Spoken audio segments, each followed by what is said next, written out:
For our project, we did the movie Arcane, and the character we chose was Jinx. Now, Jinx is guessed to be between 17 and 19 years old, so we said she's probably 18 years old. She's from the Undercity, or Zaun from the movie, and that's more of the slums. It's dirty, there's a lot of fighting, and it's a mix of cultures there. Uh, for her diagnosis, we diagnosed her with borderline personality disorder. This comes from the context of her shame and her trauma that she experienced through childhood when she accidentally killed her two best friends and wound up separating herself from her sister. If she went to a therapist, she'd probably get diagnosed with PTSD and potentially bipolar disorder, but that's not, we don't, there's not enough to confirm from the TV show. This definitely isn't in every culture, and it is disproportionate in psych wards and teenagers, especially teenage females. And there's lots of stigma around these kind of disorders because it's really hard to understand, because it's all going to be in somebody's, it's going to be in their mind. You're not going to be able to see it and understand it. And the Arcane Phantom generally agrees with this diagnosis because she fits all of the DSM-5 criteria for it.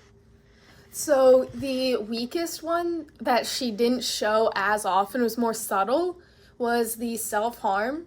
You could see it mostly near the end of the movie, when you could see her picking at her nails or kind of doing reckless things, purposefully letting herself fall from a height, even though she could have pulled herself up.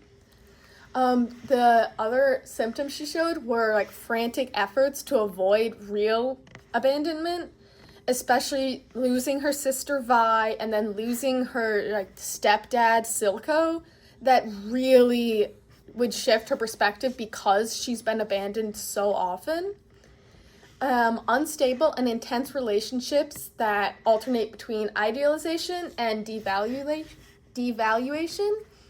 This was mostly through her view on Vi, because she would go from being indifferent almost to Vi and trying to hurt her, to when she realizes her sister's still alive and didn't mean to abandon her, trying to connect that to her view of her sister, because now her sister's trying to save her again, and that's obviously what she wanted, to be saved.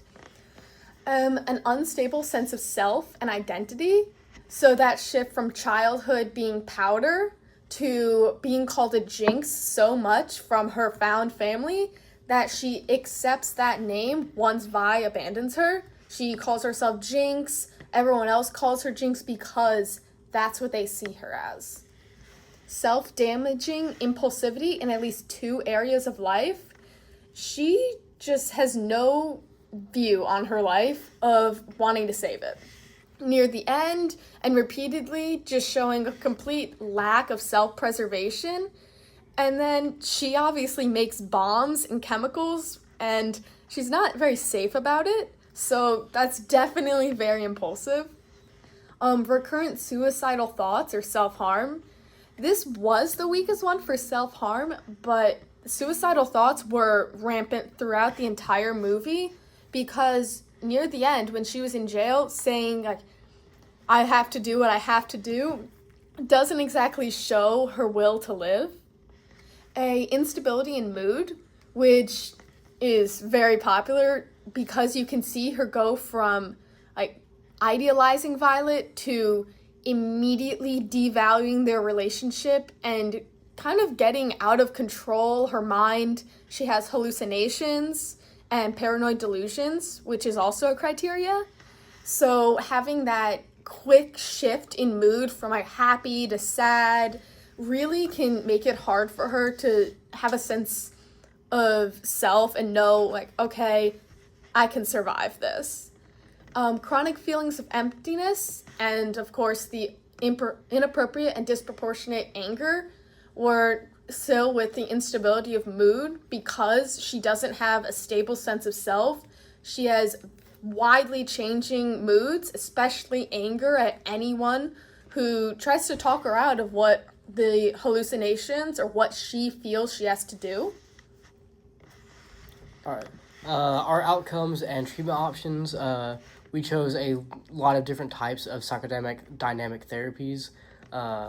My favorite one here, though, is definitely family therapy because of how kind of just insane this family dynamic within the show is between Jinx and Violet.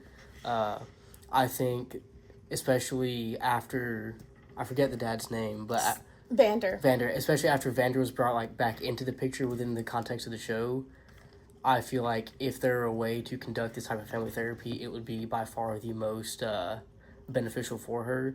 Like the slide says, there's no cure, but there's definitely remissions that can make it easier on her to continue living life.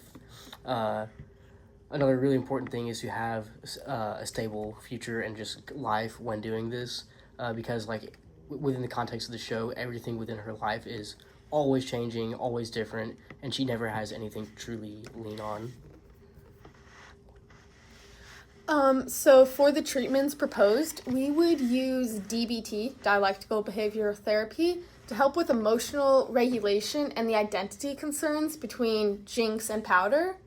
There is ethical concerns with the lack of consistent safety with wars, gang violence, and the intertwined relationships with everyone in Zaun, because she might not be as aware of what she's doing.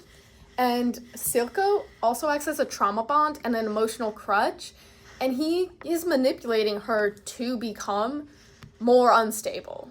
Mm-hmm. And for our broader perspective, it's definitely portrayed in the film as violent and isolating within the entirety of the show. It is accurate with a little bit of over dramatization for TV purposes.